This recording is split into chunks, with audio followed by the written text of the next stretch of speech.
1975 June 25 അർദ്ധരാത്രിയിലാണ് അന്നത്തെ പ്രധാനമന്ത്രി ഇന്ദിരാഗാന്ധിയുടെ നിർദ്ദേശപ്രകാരം പ്രസിഡന്റ് ഫക്രുദ്ദീൻ അലി അഹമ്മദ് അടിയന്തരാവസ്ഥ പ്രഖ്യാപിക്കുന്നത്.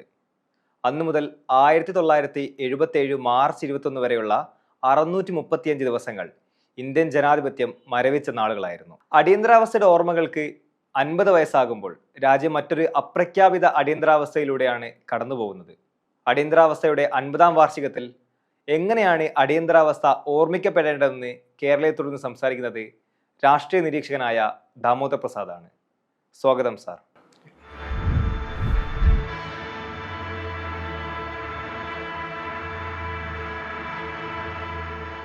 രാജ്യത്ത് അടിയന്തരാവസ്ഥ പ്രഖ്യാപിച്ച ജൂൺ 25 ഭരണഘടനാ ഹത്യാ ദിനമായി ആചരിക്കാനാണ് മോദി സർക്കാർ പറഞ്ഞിട്ടുള്ളത്. കഴിഞ്ഞ വർഷം NDA സർക്കാർ ഭരണത്തിൽ വന്നതിന് ശേഷം എടുത്തൊരു തീരുമാനമായിരുന്നു ഇത്. അന്ന് കേന്ദ്ര സാംസ്കാരിക മന്ത്രാലയം അയച്ചൊരു കത്തിൽ പറയുന്നത് ഈ അവസരം കേവലം ഓർമ്മ പുതുക്കലിന് വേണ്ടിയല്ല, മറിച്ച് ജനാധിപത്യ മൂല്യങ്ങളോടും ഭരണഘടനാ ധാർമ്മികതയോടുമുള്ള ആഴത്തിലുള്ള പ്രതിബദ്ധത ഊട്ടിയുറപ്പിക്കുന്നതാണ്. ഈ വാക്കുകളൊരു വൈരുദ്ധ്യം ഉണ്ട്. മോദി സർക്കാരിന് എങ്ങനെയാണ് ഭരണഘടനാ ധാർമ്മികതയെക്കുറിച്ച് പറയാൻ കഴിയുന്നത്? ഇപ്പം 2014 ശേഷമുള്ള മോദി സർക്കാരിൻ്റെ ഭരണം നോക്കുമ്പോൾ അടിയന്തരാവസ്ഥയേക്കാൾ വലിയ പ്രത്യാഘാതങ്ങൾ ഇന്ത്യൻ ജനാധിപത്യവും ഭരണഘടനയും നേരിട്ടതായി നമുക്ക് കാണാൻ പറ്റും. അപ്പോൾ ഈ ഒരു 11 വർഷത്തെ ചരിത്രം വിലയിരുത്തിയിട്ട് എന്തിനാണ് ഇത്തരം ഒരു രാഷ്ട്രീയ നാടകം? റായിസിൻ്റെ ചോദ്യം പ്രധാനപ്പെട്ട ചോദ്യമാണ്. കാര്യം 50ാമത്തെ വർഷം, അതായത് 41 വർഷ സമയത്താണ് കേന്ദ്ര ആഭ്യന്തരമന്ത്രി അമിത്ഷാ സംവിധാൻ ഹത്യ ദിവസമായിട്ട്, അതായത് നമ്മൾ സംവിധാനിച്ച കോൺസ്റ്റിറ്റ്യൂഷനെ ഇല്ലാതാക്കുന്ന ദിനമായിട്ട് അതിനെ ആചരിക്കണമെന്ന് പറഞ്ഞത്. അപ്പോൾ അതൊക്കെ രാഷ്ട്രീയ ഉദ്ദേശത്തോടു കൂടിയായിരിക്കും, രാഷ്ട്രീയ ഉദ്ദേശം മുൻനിർത്തി തന്നെയാണ് കേന്ദ്ര ഗവൺമെൻറ് കാര്യം പറയുന്നത്. അപ്പോൾ പ്രധാനപ്പെട്ട കാര്യം അടിയന്തരാവസ്ഥ നമ്മളതിനെ അത് ഒരു ഭീകരമായ കിരാതവാഴ്ചയായിട്ട് നമ്മൾ കാണുമ്പോഴും ഭരണഘടനാപരമായ ഒരു വകുപ്പിൻ്റെ അടിസ്ഥാനത്തിലാണ് ഇന്ദിരാഗാന്ധി ഇന്റേണൽ എമർജൻസി നടപ്പാക്കിയത്. പക്ഷേ ഇന്ന് നമുക്ക് കാണാൻ സാധിക്കുന്ന കാര്യം, ഈ ഭരണഘടനാപരമായ വകുപ്പില്ലാതെ തന്നെ ഒരു അപ്രഖ്യാപിതമായ ഒരു അടിയന്തരാവസ്ഥ വ്യവസ്ഥാപിതപ്പെടുത്താൻ പറ്റും, അല്ലെങ്കിൽ അടിയന്തരാവസ്ഥ സാഹചര്യം കൊണ്ടുവരാൻ പറ്റും. എന്താണ് അടിയന്തരാവസ്ഥ സാഹചര്യം കൊണ്ട് നമ്മൾ മനസ്സിലാക്കേണ്ടത്? അതായത് ആരെയും യാതൊരു മുൻകൂർ ഇല്ലാത്ത അടിസ്ഥാനത്തിൽ അറസ്റ്റ് ചെയ്യാം. അന്ന് അടിയന്തരാവസ്ഥ കാലത്ത് മിസ പോലെ നിയമം, ഇപ്പോൾ UAP പോലെ നിയമം ഉപയോഗിച്ചുകൊണ്ട് അറസ്റ്റ് ചെയ്യാം. ജാമ്യമില്ലാതെ എത്രയോ കാലം ജയിലിലിടാം. നമുക്കതിന് മുമ്പ് നമ്മുടെ മുമ്പിൽ ഉദാഹരണങ്ങളുണ്ട്.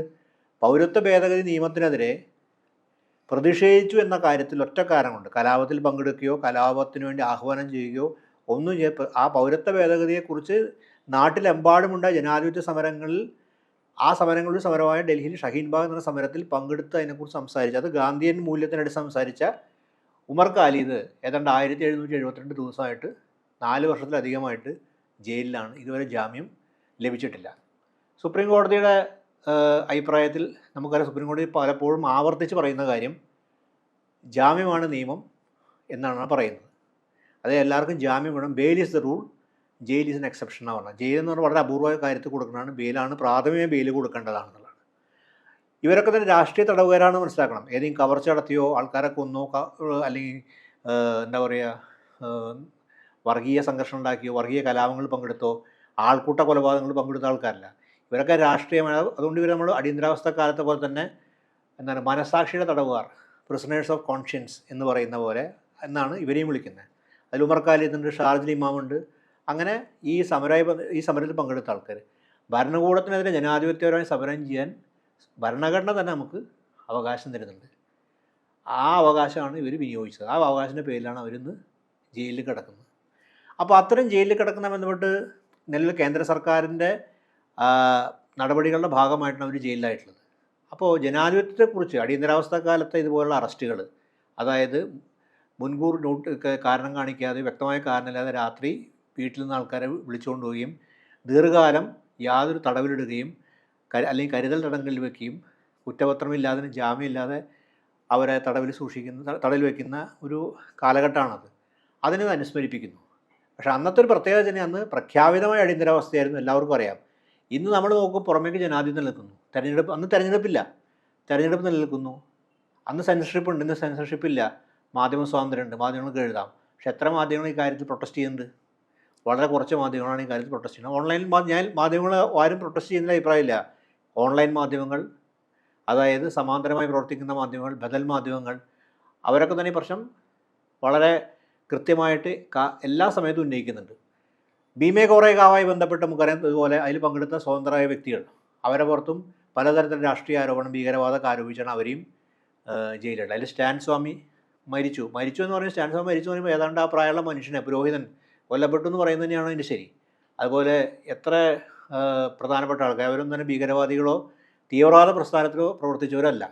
അവരും ഈ ഇതിൻ്റെ ഭാഗമായിട്ട് ജയിലിലാവുകയും അവർക്ക് അവരുടെ ജീവിതം ദുസ്സഹമായി തടവറയിൽ. ഇന്ന് പല ആൾക്കാർക്ക് അതിന് ജാമ്യം കിട്ടി. സുധാ ഭരദ്വാജിന് ജാമ്യം കിട്ടി, റോണ വിൽസന് ജാമ്യം കിട്ടി, ആനന്ദ് തെൽത്തുംബഡേക്ക് ജാമ്യം കിട്ടി, പരപരാമൻ ജാമ്യം കിട്ടി. പക്ഷേ എങ്കിലും ഇവരൊക്കെ ദീർഘകാലം ഈ അതായത് അവർ ചെയ്ത ഒരു സാംസ്കാരിക സമ്മേളനത്തിൽ പങ്കെടുത്തു എന്നുള്ളതാണ് ഏക ചെയ്ത കാര്യം. അതിനുള്ള സ്വാതന്ത്ര്യം ഇന്ത്യൻ ഭരണഘടന നൽകുന്നുണ്ട്, ഇന്ത്യയിലെ നിയമം തന്നെ. അപ്പോൾ അവർക്കെതിരെയാണ് UAPA. അതിൻ്റെ വിവാദമായി ബന്ധപ്പെട്ട് മറ്റു പല കാര്യങ്ങളിലേക്ക് പോകും. കാര്യം അവരുടെ ലാപ്ടോപ്പിൽ എന്താ പറയുക, സോഫ്റ്റ്വെയറൊക്കെ ഇംപ്ലാന്റ് ചെയ്തും ഇതുപോലുള്ള പല ഇംപ്ലാന്റുമായി ബന്ധപ്പെട്ട് മറ്റു പല ചർച്ചകളും മറ്റു പല തെളിവുകളുണ്ട്. അതിലേക്ക് ഞാൻ പോകുന്നില്ല. അപ്പോൾ ഇങ്ങനെ നടപ്പാക്കുന്ന രാജ്യത്ത് ഒരു അപ്രഖ്യാപിതമായ ഒരു അടിയന്തരാവസ്ഥ അനുഭവപ്പെടുന്നു എന്നുള്ളത് ഒരു വിമർശനം നിലനിൽക്കുന്നുണ്ട്. ഒരു ആരോപണമല്ല, വിമർശനം നിലനിൽക്കുന്നുണ്ട്. ഈ അപ്രഖ്യാപിത അടിയന്തരാവസ്ഥ തീർച്ചയായിട്ടും പഴയ അടിയന്തരാവസ്ഥയെ ഓർമ്മിപ്പിക്കുന്നു. വ്യത്യാസമുണ്ട്. ഇപ്പോൾ പറഞ്ഞ പോലെ നമ്മുടെ പ്രത്യക്ഷം നമുക്ക് മാധ്യമ സ്വാതന്ത്ര്യം കാണാൻ പറ്റും. രാവിലെയും വൈകുന്നേരം മാധ്യമങ്ങൾ, പത്രവും കിട്ടും, ടെലിവിഷൻ ചാനൽ മുഴുവൻ റൺ ചെയ്യുന്നുണ്ട്. പക്ഷേ സെൻസർഷിപ്പിൻ്റെ സ്വഭാവം മാറി. പണ്ട് ഒരു പത്രം ഇറക്കുന്നതിന് മുമ്പ്, അന്ന് ടെലിവിഷൻ ചാനൽ ഇല്ലാത്തൊരു കാലമാണ്. സെൻസർഷിപ്പ് ഇറക്കുന്നതിന് മുമ്പ് രാവിലെയും പത്രം ഇറക്കുന്നതിന് മുമ്പ്, രാവിലെ പത്രമാണെങ്കിൽ പത്രം ഇറക്കുന്നതിന് മുമ്പ് അല്ലെങ്കിൽ തലേദിവസം രാത്രി ഇൻഫർമേഷൻ ഉദ്യോഗസ്ഥൻ ആരാണോ സെൻസർ അയാൾ അദ്ദേഹത്തെ കാണിച്ചിട്ട് ആ ഷീറ്റിൽ സൈൻ ചെയ്ത് വാങ്ങിയാൽ മറ്റേ പ്രസിദ്ധീകരിക്കാൻ സമ്മതിക്കുള്ളൂ. ഇന്ന് സെൻസർഷിപ്പ് എന്ന് പറയുന്നത് അലിഖിതമായി തന്നെ മാധ്യമങ്ങൾ തന്നെ നടപ്പാക്കുന്ന കാര്യമാണ്. കോർപ്പറേറ്റ് വൽകൃത മാധ്യമം, ഭരണകൂടത്തിൻ്റെ ക്രോണി ക്യാപിറ്റലിസത്തിൻ്റെ ഭാഗമായി നിൽക്കുന്ന ഈ കോർപ്പറേറ്റുകളാണ് മാധ്യമം നടത്തുന്നത്. അവർക്ക് അങ്ങനെ സെൻസർഷിപ്പിൻ്റെ ആവശ്യം വരുന്നില്ല. കാര്യം എന്ത് വാർത്ത പോകണമെന്നും ഏതൊക്കെ വാർത്ത പോകണമെന്നും ഏതൊക്കെ വാർത്തയാണ് ഹൈലൈറ്റ് ചെയ്യപ്പെടണം, ആരൊക്കെയാണ് പ്രകീർത്തിക്കപ്പെടണം, എന്തൊക്കെയാണ് അവതരിപ്പിക്കണം, എന്തൊക്കെയാണ് തമസ്കരിക്കേണ്ടത് മുൻകൂട്ടി തീരുമാനിക്കപ്പെട്ട് കഴിഞ്ഞിട്ടുണ്ട്. അപ്പോൾ സെൻസർഷിപ്പ് വ്യവസ്ഥ എന്ന് പറഞ്ഞാൽ ഒരു ഓൾറെഡി നിലവിൽ മാധ്യമങ്ങൾക്കകത്ത് തന്നെ പ്രവർത്തിക്കുന്ന ഒരു വ്യവസ്ഥയായി മാറിക്കഴിഞ്ഞു. അതിന് പ്രത്യേക സംവിധാനം വേണ്ട. അപ്പോൾ നമ്മളൊക്കെ അതുകൊണ്ട് എന്താ നമുക്ക് അനുഭവവേദ്യമാവുന്നില്ല. അപ്പോൾ ആ നിലയിൽ നമ്മുടെ ഈ ജനാധിപത്യ സ്വഭാവം തന്നെ മാറിപ്പോയിട്ടുണ്ട്. അപ്പോൾ അടിയന്തരാവസ്ഥയ്ക്ക് കുറച്ചുകൂടി സുതാര്യത നിലയ്ക്കുണ്ടായിരുന്നു. ഞാൻ സുതാര്യം എന്ന് വിളിക്കുന്നത് നമുക്കറിയാം അടിയന്തരാവസ്ഥയാണെന്നും സെൻസർഷിപ്പാണെന്നും. അതുകൊണ്ട് അതിനെതിരെ പ്രതിഷേധിക്കാനും വ്യത്യസ്തമായ ആലോചനകൾക്ക് അവസരം നൽകാനും മറ്റു കൂടിച്ചേരലുകൾക്കും മറ്റു കൂട്ടായ്മകൾക്കും ആൾക്കാർ വഴി കണ്ടെത്തിയിരുന്നു. നമുക്കത് മനസ്സിലാവുന്നില്ല. ഇന്ന് ആരോടെങ്കിലും അടിയന്തരാവസ്ഥ പറഞ്ഞാൽ നമ്മൾ പരിഹസിക്കുക. എവിടെ അടിയന്തരാവസ്ഥ? മാധ്യമ സ്വാതന്ത്ര്യം ഇല്ലേ? നിങ്ങൾക്ക് മാധ്യമങ്ങൾ കാണാൻ പറ്റുന്നില്ലേ? നിങ്ങൾക്ക് റിപ്പബ്ലിക് ചാനൽ അരുണ ഗോപസ്വാമിനെ കാണാൻ പറ്റുന്നില്ലേ? അല്ലെങ്കിൽ മറ്റു ചാനലുകൾ കാണാൻ പറ്റുന്നില്ല? ഈ ചോദ്യം ചോദിക്കും. പ്രത്യക്ഷത്തിൽ നോക്കുമ്പോൾ നമ്മളെ സംബന്ധിച്ചിടത്തോളം സ്വാതന്ത്ര്യം നിൽക്കുന്നു. പക്ഷെ നമുക്കറിയാം എന്തൊക്കെ തരം ഉള്ളടക്കമാണ് അതിൽ പോകുന്നത്, എന്തൊക്കെ തരത്തിലുള്ള ദേശീയതയെക്കുറിച്ചുള്ള പ്രചരണങ്ങളാണ് നടക്കുന്നത്. അതേസമയം തന്നെ നമുക്കറിയാവുന്നൊരു കാര്യം, ഭരണകൂടത്തിനെതിരെ വിമർശനം ഉന്നയിക്കുകയാണെങ്കിൽ കേന്ദ്ര സർക്കാരിനെതിരെയോ, പലപ്പോഴും ഈ സംസ്ഥാന സർക്കാരുകളും ഈ പണി ചെയ്യാറുണ്ട്, വിമർശനം ഉന്നയിക്കുകയാണെങ്കിൽ അവരെ ഒരു വിധത്തിൽ മറ്റു വിധത്തിൽ അവരെ പ്രതിസന്ധിയിൽപ്പെടുത്താനും ട്രാപ്പ് ചെയ്യാനും നടപടിയെടുക്കാനും ഒരുപക്ഷെ ഇതുപോലുള്ള എന്താ പറയുക ഡ്രക്കോണിയൻ എന്ന് വിളിക്കാവുന്ന കരിനിയമങ്ങൾ വകുപ്പുകൾ ഉപയോഗിച്ചിട്ടുള്ളവരെ ദീർഘകാലം തടവിലിടാനൊക്കെ തന്നെ ഇന്നും സംവിധാനം നിലനിൽക്കുന്നുണ്ട്. അതിനൊരു മിഷനറിയും പ്രവർത്തന സംവിധാനം നിൽക്കുന്നുണ്ട്. അപ്പോൾ കൂടുതൽ അപായകരമായ സാധ്യതയാണ് നമ്മൾ നിലനിൽക്കുന്നുള്ളതാണ് അപ്രഖ്യാപിത അടിയന്തരാവസ്ഥ എന്ന് പറയുന്നത്. അപ്പോൾ സംവിധാന ഹത്യാ ദിവസം എന്ന് പറയുന്ന സമയത്ത് ജനാധിപത്യപരമായിട്ടുള്ള ഭരണഘടനാദത്തമായിട്ടുള്ള മൂല്യങ്ങളും പൗരാവകാശങ്ങളും നിലനിർത്താൻ സർക്കാർ പ്രതിജ്ഞാബദ്ധമാണോ എന്ന ചോദ്യമാണ് നമ്മൾ ഉന്നയിക്കേണ്ടത്. അതിൽ നമ്മൾ കാണുന്ന വലിയ പോരായ്മകൾ തന്നെയാണ്. ഇത് നമ്മുടെ വ്യക്തിപരമായ തീരുമാനമല്ല. നമ്മുടെ രാജ്യത്തെക്കുറിച്ചുള്ള നിരവധി പഠനങ്ങൾ റിപ്പോർട്ടുകൾ വന്നിട്ടുണ്ട്. ഫ്രീഡം ഇൻഡെക്സ് അറിയാം നമുക്ക്. ഫ്രീഡം ഇൻഡെക്സുമായി ബന്ധപ്പെട്ടൊക്കെ നമുക്കറിയുന്നത് വളരെ പിന്നിലായി കഴിഞ്ഞിരിക്കും. എന്താണ് ഫ്രീഡം ഇൻഡെക്സിൻ്റെ പ്രശ്നം? നമ്മുടെ ആവിഷ്കാര അഭിപ്രായ സ്വാതന്ത്ര്യത്തിലേക്ക് വന്നിട്ടുള്ള പിന്നോട്ടടിയാണ്. അപ്പോൾ ജനാധിപത്യം തന്നെ ആ നിലയിൽ പിന്നോട്ടടിക്കുന്നതിന് തെളിവുകളായിട്ട് പല രേഖകളും പല പഠനങ്ങളും പല റിപ്പോർട്ടുകളും ഇതിനകം വന്നു കഴിഞ്ഞിട്ടുണ്ട്. അപ്പോൾ അതൊക്കെ സൂചിപ്പിക്കുന്ന നമ്മൾ ജനാധിപത്യം നേരിടുന്ന പ്രതിസന്ധിയാണ്. ഒരു കാര്യം കൂടി പറയാം. അടിയന്തരാവസ്ഥ എന്ന് പറയുന്ന അന്നത്തെ കാലം സംബന്ധിച്ചിടത്തോളം ഒരു ഇന്ത്യൻ അവസ്ഥയായിരുന്നു. തീർച്ചയായിട്ടും അതിന് ചില സാദൃശ്യങ്ങളുണ്ടായിരുന്നു. സോവിയറ്റ് യൂണിയനൊക്കെ പോലെ ചില സ്ഥലങ്ങളായിട്ട് സാദൃശ്യം ഉണ്ടായിരുന്നു. പക്ഷേ ഇന്ന് ഈ അടിയന്തരാവസ്ഥ എന്ന് പറയുന്ന ആഗോള സാഹചര്യമാണ്. ഒരു വലതുപക്ഷ ആഗോളവൽകൃത സാഹചര്യമാണ്. ഇന്ത്യയുടെ മാത്രമല്ല. ഇപ്പോൾ അമേരിക്കയിൽ നമ്മൾ സ്വാതന്ത്ര്യത്തിൻ്റെയും ലിബർട്ടിയുടെയൊക്കെ രാജ്യത്തോട് അമേരിക്കയിൽ പോലും ഇത് വ്യാപകമായി നിലനിൽക്കുന്നു. അതിന് വേറെ ഇതിൽ കൺസേണുണ്ട്. ഇവിടെ ഒരു കാര്യം നമുക്ക് ശ്രദ്ധിക്കേണ്ട കാര്യം, അടിവരയിട്ട് പറയേണ്ട കാര്യം, 75-77 അടിയന്തരാവസ്ഥയ്ക്ക് ജനകീയമായിട്ടുള്ള ഒരു സമ്മതി ഉണ്ടായിരുന്നില്ല. കാര്യം അത് എതിർക്കപ്പെട്ടിരുന്നു. പ്രത്യേകിച്ച് ഉത്തരേന്ത്യയിലൊക്കെ അതിൻ്റെ വലിയ തോതിലുള്ള പ്രത്യാഘാതം അനുഭവിച്ച ജനങ്ങൾ അതിനെതിരെ ശക്തമായി പ്രതിഷേധിക്കാനും അങ്ങനെ അതിനെതിരെ പ്രതിരോധ സംഘടനകളും രാഷ്ട്രീയ പ്രവർത്തനമായിരുന്നു. ഇന്ന് ആഗോളമായി കാണുന്ന കാര്യം അത്തരം പ്രതിഷേധങ്ങളും പ്രതിരോധങ്ങളും ഉയർന്നു വരുന്നതെന്നും ഉയർന്നു വരുന്ന ചെറിയ ചെറിയ ശബ്ദങ്ങൾ പോലും അടിച്ചമർത്തപ്പെടുന്നുള്ള യാഥാർത്ഥ്യം. അത് വ്യക്തികളുടെ ആവാം, യൂണിവേഴ്സിറ്റി വിദ്യാർത്ഥികളായിരിക്കാം, അവരൊക്കെ തന്നെ ചെയ്യുന്ന കാര്യം അവരെ പ്രതിഷേധം വാക്കുകൾ അറിയിക്കുന്നു മാത്രമേ ഉള്ളൂ. ഒരു അഭിപ്രായം, ഒരു സ്റ്റേറ്റ്മെൻറ്റ്, പ്രസംഗമായിരിക്കും. പക്ഷെ അവരെ പുറത്ത് പലതരം നിയമങ്ങളും നടപ്പാക്കി അവർ രാജ്യത്തിന് ബഹിഷ്കൃതരാകുന്നു, ഭ്രഷ്ടരാകുന്നു, അല്ലെങ്കിൽ ജയിലിൽ അയക്കപ്പെടുന്നു. അതിനെ പോലും ന്യായീകരിക്കുകയും, മനസ്സിലായില്ലേ, അതിനെപ്പോലും ന്യായീകരിക്കുകയും അത് ശരിയാണെന്ന് പറയുന്ന ഒരു വേറെ തരത്തിലുള്ളൊരു വ്യവഹാരവും രൂപപ്പെടുന്നുണ്ട്. ഇതാണ് ഏറ്റവും അപകടകരമായിട്ട് ഞാൻ മനസ്സിലാക്കുന്നത്. ഈ 1975 അടിയന്തരാവസ്ഥയുടെ ഗുണഭോക്താക്കൾ ജനസംഘവും പിന്നെ BJP ആണെന്നൊരു രാഷ്ട്രീയ നിരീക്ഷണം പൊതുവെ ഉണ്ടാവാറുണ്ട്. ഗാന്ധിവധത്തെ തുടർന്ന് പൊതുസ്വീകാരം നഷ്ടപ്പെട്ട RSS വീണ്ടും ആളുകൾക്ക് എത്താൻ ഇതൊരു കാരണമായിട്ടുണ്ടായിരുന്നു. RSSന്റെ വളർച്ചയ്ക്ക് സ്വീകാര്യത ലഭിക്കുന്ന ഒരു കാര്യമായി ഈ ഒരു അടിയന്തരാവസ്ഥ മാറിയിട്ടുണ്ടോ? റൈസ് ഉന്നയിച്ച പ്രശ്നം ഗൗരവമായിട്ട് പഠനങ്ങൾ നടത്തുന്ന വിഷയമാണ്. ഇന്ത്യയിൽ പല സ്ഥലത്തും പഠനം. കാരണം ഇപ്പോൾ 71 ശേഷം തന്നെ നമ്മൾ കാണുന്ന കാര്യം, പാകിസ്ഥാൻ യുദ്ധത്തിന് ശേഷം ഇന്ദിരാഗാന്ധി വിജയിച്ചിരിക്കുന്ന കാലഘട്ടമാണ്. അന്ന് ഇന്ദിരാഗാന്ധിയുടെ അന്താരാഷ്ട്ര നയം എന്ന് പറഞ്ഞാൽ സോവിയറ്റ് യൂണിയനെ ചേർന്ന് പോകുന്നതാണ്. അപ്പോൾ സോവിയറ്റ് യൂണിയൻ വലിയ പിന്തുണയുണ്ട്. പക്ഷേ ഇന്ദിരാഗാന്ധി രണ്ട് തരത്തെ പ്രശ്നം നേരിട്ടുണ്ട്. ഒന്ന് ഇൻറ്റേർണലായിട്ടുള്ള ഇതുപോലെ തന്നെ എതിരഭിപ്രായങ്ങൾ, പ്രത്യേകിച്ച് ജയപ്രകാശ് നാരായണൻ്റെ പോലുള്ള ആൾക്കാർ ഉയർച്ച. ഇപ്പോൾ നമുക്കറിയാം, ഗുജറാത്തിൽ നിന്നാണല്ലോ തുടങ്ങുന്നത്. ഗുജറാത്തിലെ ഒരു തെരഞ്ഞെടുപ്പുമായി ബന്ധപ്പെട്ടാണ് ഈ പ്രശ്നങ്ങൾ ആരംഭിക്കുന്നത്. അപ്പോൾ പക്ഷേ പൊതുവിൽ അന്നൊരു അന്തരീക്ഷം, ഒരു അസ്വസ്ഥതയുടെ അന്തരീക്ഷം നിലനിന്നിരുന്നു. അതിനൊപ്പം നമ്മൾ മനസ്സിലാക്കേണ്ട കാര്യം, സ്വാതന്ത്ര്യം നൽകിയൊരു പ്രതീക്ഷയിലൊക്കെ പുതിയ തലമുറ ആ കാലമ്പോഴേക്കും, പ്രത്യേകിച്ച് വിയറ്റ്നാമൊക്കെ കഴിഞ്ഞൊരു കാലഘട്ടം, വിയറ്റ്നാം യുദ്ധത്തിന് ശേഷമുള്ള ആ കാലഘട്ടത്തിലെ ഒരു ഡിസപ്പോയിൻമെൻ്റ് എന്ന് വിളിക്കുന്ന കാര്യം വ്യാപകമായിരുന്നു പ്രതി യുവാക്കളുടെ ഇടയിലൊക്കെ. അങ്ങനെ ഒരു അന്തരീക്ഷത്തിലൊരു അസ്വാസ്ഥ്യവും നിലനിന്നിരുന്നു. അതിനെതിരെയുള്ള ആ അസ്വാസ്ഥ്യത്തിൻ്റെ ഭാഗമായിട്ട് പലതരത്തിലുള്ള വിപ്ലവ പ്രസ്ഥാനങ്ങൾ സജീവമായിരുന്നു. അതൊക്കെ തന്നെ ഇന്ത്യൻ എമർജൻസി പ്രഖ്യാപിക്കാൻ ഒരു കാരണമായിട്ട് പറയുന്നതാണ്. അതേസമയം നമ്മൾ കാണേണ്ട കാര്യം, RSS പ്രസ്ഥാനം, ജനസംഘവും RSSഉം ഗാന്ധി വധത്തെ തുടർന്ന് വളരെ നിർജ്ജീവമായ അവസ്ഥയായിരുന്നു. പക്ഷേ അവരുടെ സംഘടനാ പ്രവർത്തനങ്ങൾ ആ സമയത്ത് വളരെ ശക്തമായി നടക്കുന്നുണ്ട്. അതായത് അവർക്ക് രഹസ്യ സ്വഭാവ സംഘടന ആയതുകൊണ്ട് അവർക്ക് അവരുടെ ശാഖകളിലൊക്കെ തന്നെ രീതിയിൽ ജനസംഘവും RSSൻ്റെ ശാഖകളൊക്കെ വളരെ ശക്തമായി തന്നെ നിലനിൽക്കുന്നുണ്ടായിരുന്നു. പക്ഷേ പ്രത്യക്ഷ രാഷ്ട്രീയം വളരെ പിന്നിലായിരുന്നു. നമുക്കറിയാവുന്ന കാര്യം, ഇപ്പോൾ ആരോഹണം പോലെ വീക്കെൻഡ് നോവൽ കാണാം. ഈ ഗോവധ നിരോധന രാഷ്ട്രീയം ആ സമയത്ത് കൊണ്ടുവരാൻ ശ്രമിച്ചിട്ടുണ്ട്. ഡൽഹിയിലൊക്കെ അത്തരം പ്രകടനങ്ങൾ സന്യാസിമാരും സ്വാമിമാരുടെ നേതൃത്വത്തിലൊക്കെ ഒരു പ്രകടനമാണ്. പക്ഷേ അതൊന്നും ഒരു തരത്തിലും ഫലപ്രദമായിരുന്നില്ല, ഒന്നും ഏശിയിട്ടുമില്ല. സാധ്യതകൾ നടന്നിട്ടുണ്ട്. ഇപ്പോൾ ആരോഹണം പോലുള്ള വീക്കെൻഡ് നോവൽ നമുക്ക് കാണാൻ പറ്റും അത്തരം കാര്യങ്ങൾ വരുന്നത്. അപ്പോൾ ഈ വലദോഷ രാഷ്ട്രീയം ഒരു ഉയർച്ചയ്ക്ക് വേണ്ടി, കാര്യം ദീർഘകാലം അവർ സമൂഹത്തിൽ നിന്ന് പുറന്തള്ളപ്പെടുകയും അവർക്ക് യാതൊരു വേദികളില്ലാതിരിക്കുകയും രാഷ്ട്രീയ ശക്തി പരമദുർബലപ്പെട്ടിരിക്കുന്ന കാലമാണ്. ആ നിലയിൽ ഒരു സെക്യുലറിസം പറഞ്ഞാൽ നമുക്കറിയാലോ, ആ കാലത്താണല്ലോ ഇത് നമ്മുടെ ഭരണഘടനയുടെ ഭാഗമാവുന്നത്. അപ്പോൾ അതിനൊക്കെ വലിയ അപ്രമാദിത്വം, ഒരു ആശയപരമായിട്ട് ഇപ്പം നമ്മളിന്ന് ലോകത്ത് ഒരു വലദോഷവൽക്കരണം എന്ന് പറയുമ്പോൾ ആ കാലത്തൊരു പ്രധാനപ്പെട്ട ആശയമായിരുന്നു സോഷ്യലിസത്തിൻ്റെയും അതുപോലെ സെക്യുലറിസത്തിൻ്റെയൊക്കെ. അപ്പോൾ ഇതിനെതിരെ ഒരു ചെറുത്തുനിൽപ്പിൻ്റെ രാഷ്ട്രീയം, അല്ലെങ്കിൽ ചെറുത്തുനിൽപ്പെന്ന വാക്ക് ഉപയോഗിക്കുന്നത് ശരിയല്ല, പക്ഷേ ഇതിനെതിരെ ഒരു തുറന്ന സമരത്തിന് അവർക്ക് തയ്യാറില്ല. പക്ഷേ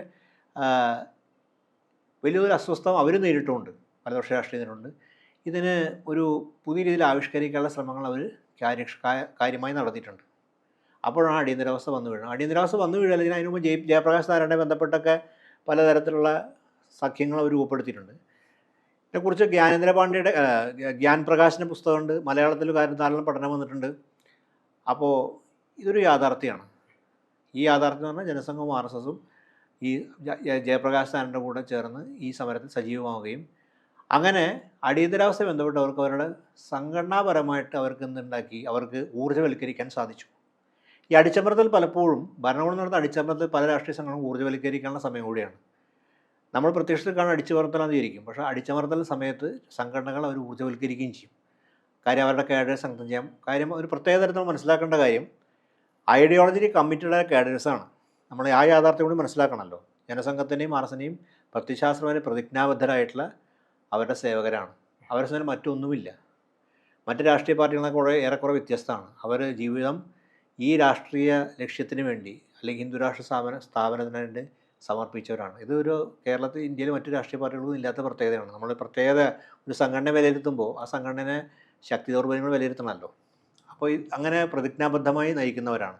അവരെ സംബന്ധിച്ച് സംഘടന ഊർജ്ജവൽക്കരിക്കുന്ന ഒരു സാധ്യതയാണ് തുറന്നു കിട്ടിയിട്ടുള്ളത്. അതവർ ഫലപ്രദമായി ഉപയോഗിച്ചു എന്നുള്ള വസ്തുതയാണ്. പക്ഷെ നമ്മൾ മനസ്സിലാക്കേണ്ട കാര്യം അതിൻ്റെ ഫലം നിലയ്ക്കാണ് 77 തെരഞ്ഞെടുപ്പിൽ ജനസംഘം കൂടി ചേർന്ന ജനതാ പാർട്ടി അധികാരത്തിനപ്പോൾ തെരഞ്ഞെടുപ്പ് രാഷ്ട്രീയത്തിൽ കടന്നു വരാൻ പറ്റി. അവർക്ക് വേറെ ചില സ്വീകാര്യത കിട്ടി, ജനസ്വീകാര്യത കിട്ടി. അവർക്ക് പ്രത്യക്ഷ രാഷ്ട്രീയ പ്രവർത്തനം നടത്താനുള്ള അവസരമായി, രാഷ്ട്രീയത്തിൽ അവരുടെ അജണ്ട അവതരിപ്പിക്കാനുള്ള അവസരമായി. അതൊക്കെ നമ്മൾ ഈ കാലഘട്ടത്തിലാണ്. പക്ഷേ അതേസമയം നമ്മൾ മനസ്സിലാക്കേണ്ട കാര്യം, ഫ്രണ്ട് ലൈൻ കൊണ്ട് പുറത്തു വന്നൊരു വാർത്തയുണ്ട്. അടിയന്തരാവസ്ഥ അവസാനമാകുമ്പോഴേക്കും, അതായത് അടിയന്തരാവസ്ഥ പിൻവലിക്കപ്പെടും എന്ന് വ്യക്തതയില്ലാത്ത സമയത്ത് അന്നത്തെ RSൻ്റെ സർസംഘചാലകായിരുന്ന ബാലാസാഹബ് ദേവരസ് ജയിലിൽ നിന്ന് ഇന്ദിരാഗാന്ധി കത്തയച്ചതായിട്ട് ഫ്രണ്ട് ലൈൻ വാർത്ത പുറത്തുണ്ട്. ആ കത്തിൽ പറയുന്ന ഞങ്ങൾ RS സംഘടന വളരെ മാപ്പപേക്ഷിക്കാൻ തയ്യാറാണ്, അതുപോലെ തന്നെ എന്തൊക്കെ വ്യവസ്ഥാപിത നിയമമാണ് അതനുസരിച്ച് പ്രവർത്തിക്കാൻ തയ്യാറാണെന്ന് പറഞ്ഞ രീതിയിൽ ഒരു കത്തയച്ചിട്ടുണ്ട്. ഇതേ കാര്യത്തിന് AB വാജ്പേയിനെ കുറിച്ചും പറയുന്നുണ്ട്. അപ്പോൾ ഈ ഒരു യാഥാർത്ഥ്യം നിലനിൽക്കുന്നുണ്ട്. ഒരു ഭാഗത്ത് RSൻ്റെ സ്ട്രാറ്റജി ഇങ്ങനെ സമരത്തിലൂടെ ഊർജ്ജവൽക്കരിക്കുകയാണെങ്കിൽ സംഘടനയിൽ പേരത്തുള്ള എല്ലാവിധ റെസ്ട്രിക്ഷനും സെൻസർഷിപ്പും പിൻവലിച്ചു കഴിഞ്ഞാൽ അവർ പുറത്ത് സംഘടന ഇന്ദിരാഗാന്ധിക്ക് അനുകൂലമായി പ്രവർത്തിക്കാനുള്ള വാക്ക് നൽകുന്നുണ്ട്.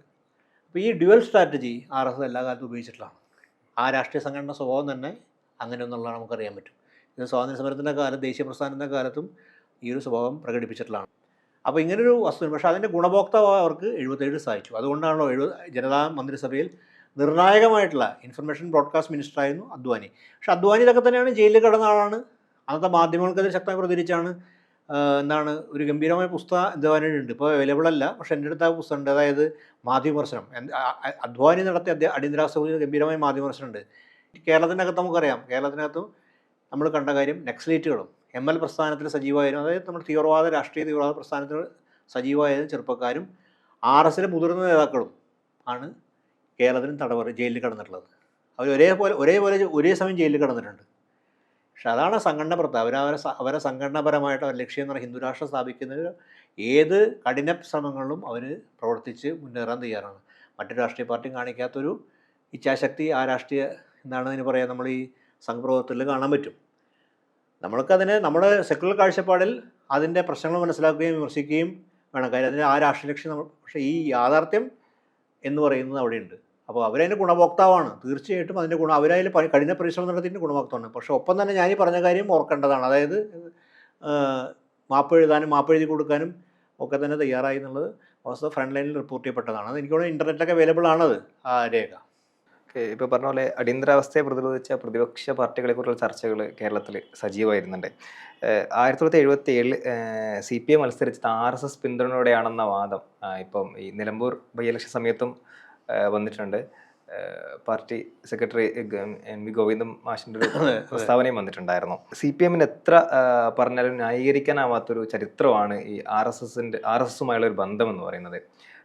CPM അതിനെ ന്യായീകരിക്കാതെ സത്യത്തെ തുറന്നു പറയാനുള്ള ഒരു സമീപനം സ്വീകരിക്കുമോ? അതല്ല, എനിക്ക് തോന്നുന്നു അതിനകത്ത് നമ്മൾ കാര്യം മനസ്സിലാക്കേണ്ടത്, CPMൻ്റെ അകത്ത് ഒരു ആഭ്യന്തരമായിട്ടുള്ള സമരത്തിനും ഇത് കാരണമായിട്ടുണ്ട്. ഇപ്പോൾ CPMൻ്റെ സമുന്നത നേതാവ് P. സുന്ദരയ്യ രാജി കൊടുക്കുന്ന ഈ വിഷയത്തിൻ്റെ പുറത്താണ് ഈ RSുമായിട്ട് സഹകരണം ബന്ധപ്പെട്ട് അടിയന്തരാവസ്ഥയായിട്ടുള്ള പ്രവർത്തനവുമായി ബന്ധപ്പെട്ട് രാജി കൊടുക്കുന്നത്. അതും ആ കത്തൊക്കെ നമുക്ക് ഇന്ന് അവൈലബിളാണ് വായിക്കാനായിട്ട്.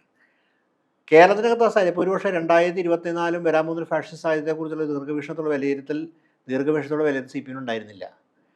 ഈ അടവ് നയം എന്നുള്ളത് CPM എല്ലാ കാലത്തും ഉപയോഗിക്കുന്നതാണ്. നിലമ്പൂരാണെങ്കിലും 2024 തെരഞ്ഞെടുപ്പ് 2026 തെരഞ്ഞെടുപ്പാണെങ്കിലും ഇനി വരാൻ പോണ 2021 തെരഞ്ഞെടുപ്പാണെങ്കിലും ആ തെരഞ്ഞെടുപ്പിൽ അടവ് നയമാണ് CPM ആവിഷ്കരിക്കുന്നത്, കമ്മ്യൂണിസ്റ്റ് പാർട്ടി. അത് തന്ത്രം എന്നൊക്കെ പറയും ദീർഘകാലത്ത്, പക്ഷേ അടവ് നയത്തിലാണ് കൂടുതൽ ശ്രദ്ധ. അപ്പോൾ ഈ പാർലമെൻറ്റ് രാഷ്ട്രീയത്തിൽ അപ്പത്തന്നെ രാഷ്ട്രീയം പിടിച്ചെടുക്കുക, അതിലെങ്ങനെ വിദഗ്ധമായ രീതിയിൽ നേട്ടങ്ങൾ ഉണ്ടാക്കുക എന്നുള്ളതാണ് CPM തന്ത്രപരമായിട്ട് ഈ അടവുപരമായിട്ട് ആലോചിക്കുന്ന കാര്യം. ഈ അടവിനാണ് പ്രാധാന്യം. അത് ഏത് ഉപതെരഞ്ഞെടുപ്പാണെങ്കിലും കാണാൻ പറ്റും, ഈ ലോക്സഭ തെരഞ്ഞെടുപ്പായ നിയമസഭ തെരഞ്ഞെടുപ്പാണെങ്കിലും കാണാൻ പറ്റും, പൊതു തെരഞ്ഞെടുപ്പാണെങ്കിലും കാണാൻ പറ്റും. ഉദാഹരണത്തിന് പറയുകയാണെങ്കിൽ ജമാഅത്ത് ഇസ്ലാമിയെ ബന്ധപ്പെട്ട രാഷ്ട്രീയത്തിൽ ജമാഅത്ത് ഇസ്ലാമിയെ വിമർശിച്ച് നിലപാടെടുക്കുന്ന CPM മുമ്പ് ജമാഅത്ത് ഇസ്ലാമിയായിട്ട് സഹകരിച്ചിട്ടുണ്ട്. ഞാൻ സഹകരിക്കുന്നത് ശരിയോ തെറ്റിനെ കുറിച്ചല്ല പറയുന്നത്. സഹകരിച്ചുകൊണ്ട് ഒരു പ്രത്യക്ഷത്തിൽ രാഷ്ട്രീയ പ്രവർത്തനം നടത്തുന്ന സംഘടന വെൽഫെയർ പാർട്ടി ജനാധിപത്യപരമായി പ്രവർത്തിക്കുന്ന ഒരു രാഷ്ട്രീയ പാർട്ടിയോട് സഹകരിക്കാമെന്നുള്ളതാണ് എനിക്ക് അതിനെക്കുറിച്ച് എൻ്റെ അഭിപ്രായം. പക്ഷേ നമ്മൾ അതിലേക്കല്ല പോകുന്നത്. അപ്പോൾ ഒരു രാഷ്ട്രീയ പാർട്ടി എടുക്കാവുന്ന തീരുമാനം സഹകരിച്ചിട്ടുണ്ട്. പക്ഷേ ഇന്നത്തെ രാഷ്ട്രീയത്തിൽ അത് പ്രതിപക്ഷം നേരെ ഉപയോഗിക്കുന്നൊരു ആയുധമാണ്. പക്ഷേ ഇത് എന്നത്തേക്കുമായിട്ടുള്ള ഒരു അഭിപ്രായമാകണമെന്നില്ല. നാളെ രാഷ്ട്രീയ സാഹചര്യത്തിൽ ഈ മറ്റൊരു സാഹചര്യത്തിൽ ജമാഅത്ത് ഇസ്ലാമിയുടെ വോട്ട് അനിവാര്യമാണെന്നും CPM അഭിപ്രായം ആ അന്തരീക്ഷത്തിനനുസരിച്ച് മാറ്റുന്ന സാധ്യത ഞാൻ കാണുന്നുണ്ട്. അപ്പോൾ ഇത്തരം അടവ് വരാനുള്ള സമീപനം ആ കാലത്ത് ഉപയോഗിച്ചിട്ടുണ്ടാവണം. അന്തരാഷ്ട്രീയ സാഹചര്യത്തിൽ കോൺഗ്രസിനെ തോൽപ്പിക്കുക എന്നുള്ളത് ഏത് ചെകുത്താനായിട്ടും കൂട്ടുകൂടാം നിയമസഭയിലെ പ്രസിദ്ധമായ പ്രസ്താവന നമുക്കറിയാമല്ലോ. ഏത് ചെകുത്താനായിട്ടും കൂട്ടുകൂടാം എന്നുള്ളതാണ്. ഈ അൻവർ അടുത്ത കാലത്ത് വേറെ എന്തോ കോൺടെസ്റ്റ് ഉപയോഗിച്ചു. കാര്യം ആ സന്ദർഭത്തിലല്ല പറഞ്ഞത്.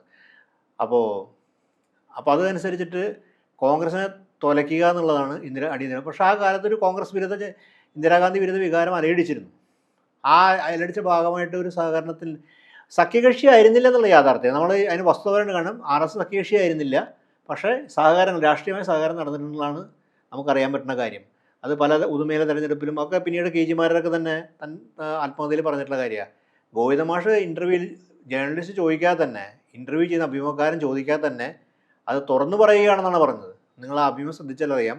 അദ്ദേഹം പിന്നീട് തിരുത്താൻ ശ്രമിച്ചെങ്കിലും നമ്മുടെ മുമ്പിൽ അതിൻ്റെ ക്ലിപ്പിംഗ് ഉണ്ട്. പറഞ്ഞത് RSസുമായി ഞങ്ങൾ സഹകരിച്ചിരുന്നു. അപ്പോൾ അഭിമുഖം ചെയ്യുന്ന വ്യക്തി ചോദിക്കുന്നുണ്ട്, ഇതൊക്കെ പറയാൻ പാടില്ല, വിവാദം പോലെ. എന്ത് വിവാദം? സത്യസന്ധമായ കാര്യങ്ങൾ പറഞ്ഞ് എന്ത് വിവാദം എന്നാണ് അദ്ദേഹം ചോദിക്കുന്നത്. എന്ന് വെച്ചാൽ അദ്ദേഹം തുറന്ന് സമ്മതിക്കുന്നുണ്ട് RSസുമായി സഹകരിച്ചു എന്നുള്ളത്. പിന്നീട് ഞാൻ പറഞ്ഞാൽ തിരുത്തിയാലും നമ്മുടെ മുമ്പിൽ ആ വാക്കുകൾ നമ്മുടെ മുമ്പിൽ വ്യക്തമായി കാണുന്നുണ്ട്.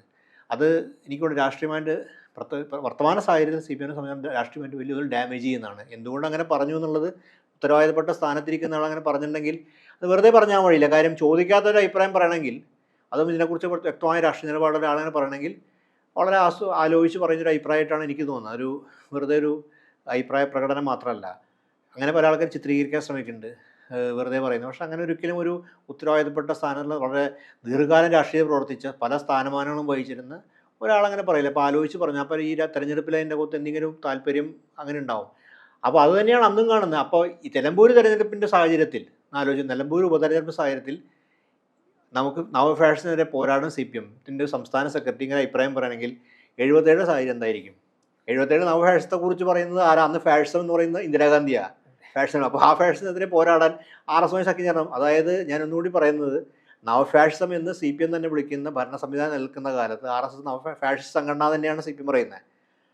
അത്തരം ആ വിലയിരുത്തൽ പ്രകടനവും പരസ്യവുമാക്കി പ്രവർത്തനം നടത്തുന്ന CPM ഈ വർത്തമാനകാലത്ത്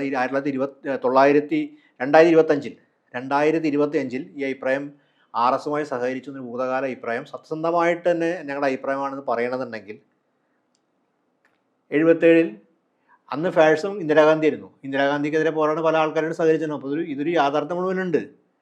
അതിൻ്റെ അകത്ത് കാണാൻ പറ്റുന്ന കാര്യം CPIക്ക് വളരെ കൃത്യമായിട്ട് നിലപാടുണ്ടായി. നമുക്കറിയാം. അത് സോവിയറ്റ് യൂണിയൻ ബന്ധപ്പെട്ട അഭിപ്രായമാണെങ്കിലും ഈ RSനെ തുടക്കം മുതൽ തന്നെ എതിർത്താണ്. ഇപ്പോഴും RSനെ ഫാഷിസ്റ്റ് എന്ന് CPI വിളിക്കുന്നത് കൊണ്ടാണ് ആ നിലപാടുണ്ടായിരുന്നു. പക്ഷേ അത്തരം ദീർഘവീക്ഷണമായ CPM കാഴ്ചപ്പാടില്ലായിരുന്നു എന്നുള്ളത് നമുക്ക് പല കാര്യങ്ങളും മനസ്സിലാക്കാൻ സാധിക്കും. പിന്നെ രണ്ടാമത്തെ കാര്യം പറയേണ്ടത്, CPM അടിയന്തരാവസ്ഥയ്ക്കെതിരെ സമരം ചെയ്യുന്നുള്ളൊരു വ്യാജ കഥയാണ്. CPM നേതാക്കൾ അറസ്റ്റ് ചെയ്യപ്പെട്ടിട്ടുണ്ട്, പീഡനം അനുഭവിച്ചിട്ടുണ്ട്. കാര്യം നമ്മുടെ ബഹുമാനപ്പെട്ട മുഖ്യമന്ത്രി വളരെ രീതിയിൽ പീഡനം അനുഭവിച്ച ആളാണ്. അതൊക്കെ നമ്മൾ അക്നോളജ് ചെയ്യേണ്ട, ചരിത്രത്തിൽ രേഖപ്പെടുത്തുക. പക്ഷേ ഔദ്യോഗികമായിട്ട് CPM എന്ന പാർട്ടി ഈ വളരെ ശക്തമായിട്ട് ഇതിന് അടിയന്തരാവസ്ഥ ഇന്ത്യ കേരളത്തിൽ പ്രതിരോധിച്ചിട്ടില്ല. ദുർബലമായ പ്രതിരോധം.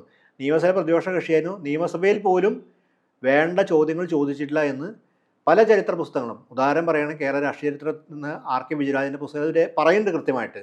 നിയമസഭാ ചോദ്യങ്ങൾ പരിശോധിച്ചുകൊണ്ട് പറയുന്നത് ഒരു ചോദ്യം ചോദിച്ചിട്ടില്ല. അന്ന് EMS ആയിരുന്നു പ്രതിപക്ഷമായിരുന്നു. EMS അറസ്റ്റ് ചെയ്ത് ഉടനെ വിടുകയാണ് ചെയ്തറിയാലോ. EMS അറസ്റ്റ് ചെയ്ത് ഉടനെ വിടുകയാണ് ചെയ്യുന്നത്. അപ്പോൾ ഇത് CPM അടിയന്തരാവസ്ഥ പ്രതിരോധിച്ചു എന്നുള്ളത് ഏതാണ്ടൊരു അർദ്ധമിഥ്യമായിട്ടുള്ള കഥയാണ്. പേരിലൊക്കെ പ്രതിരോധം ഉണ്ടായിരുന്നു, പേരിലൊക്കെ അടിയന്തരാവസ്ഥ എതിർന്നു. പക്ഷേ സംഘടനാപരമായിട്ടും സമരരംഗത്തും പൊതുരംഗത്തും പൊതുമണ്ഡലത്തിലും രാഷ്ട്രീയമായിട്ടും CPM അടിയന്തരാവസ്ഥയെ എതിർത്തില്ല. എന്നാൽ 77 അടിയന്തരാവസ്ഥ പിൻവലിക്കപ്പെട്ടതോടുകൂടി അടിയന്തരാവസ്ഥയുടെ സമരത്തിൻ്റെ എല്ലാ ഗുണഫലങ്ങളും സ്വാംശീകരിക്കാനും കോപ്റ്റ് ചെയ്യാനും CPM ശ്രമം നടത്തിയിട്ടുണ്ട്. അടിയന്തരാവസ്ഥ കളത്തെക്കുറിച്ചുള്ള ചർച്ചകൾ സജീവമായി കാണുന്ന ഒരു ചർച്ചയാണ് മലയാളികൾ എന്തുകൊണ്ട് അടിയന്തരാവസ്ഥക്കെതിരെ വോട്ട് ചെയ്തില്ല എന്നുള്ളത്. സാറിൻ്റെ ഒരു പ്രസക്തമായൊരു ലേഖനം ഈ അടുത്ത് വായിക്കാനിടയായി. അതിൽ പറയുന്നൊരു നിരീക്ഷണം എങ്ങനെയാണ്: കേരളത്തിൽ അടിയന്തരാവസ്ഥ വിരുദ്ധ പ്രക്ഷോഭം നയിച്ചത് ഉത്തരേന്ത്യയിലെ പോലെയുള്ള ജനാധിപത്യ നേതൃത്വങ്ങളായിരുന്നില്ലെന്നും അക്രമ രാഷ്ട്രീയം പിന്തുടരുന്ന നിഗൂഢമായി പ്രവർത്തിക്കുന്ന ഫാസിസ്റ്റ് സംഘടനകളാണെന്നാണ് ആ ലേഖനത്തിൽ പറയുന്നത്. പ്രധാനമായും CPM-നെയും നെക്സലൈറ്റുകളെയും മുൻനിർത്തിയാണല്ലോ ഈ ഒരു വിലയിരുത്തൽ നടത്തുന്നത്.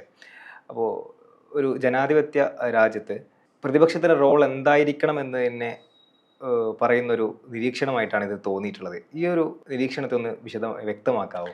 അല്ല, ഞാനകത്ത് അങ്ങനെ ഒരു ചെറിയ തിരുത്തുണ്ട് റൈസ്. ഞാനത് പറഞ്ഞതിൽ ഞാൻ അങ്ങനെ നെക്സ്റ്റ് സംഘടന ഫാഷൻ സംഘടന ഞാൻ വിളിച്ചിട്ടില്ല. അല്ല, ഞാൻ അങ്ങനെയല്ല പറഞ്ഞിട്ടുള്ളത്. അടിയന്തരാവസ്ഥ കേരളത്തെ കോണ്ടെക്സ്റ്റിനകത്ത് ഞാൻ പറയാൻ കാരണം, കേരളത്തിൽ അടിയന്തരാവസ്ഥ എപ്പോഴും പറയുന്ന കാര്യം 77 തെരഞ്ഞെടുപ്പിൽ മറ്റ് ശരിക്കും തമിഴ്നാടും വ്യത്യസ്തമായില്ല, കേരളം പോലെ തന്നെയായിരുന്നു.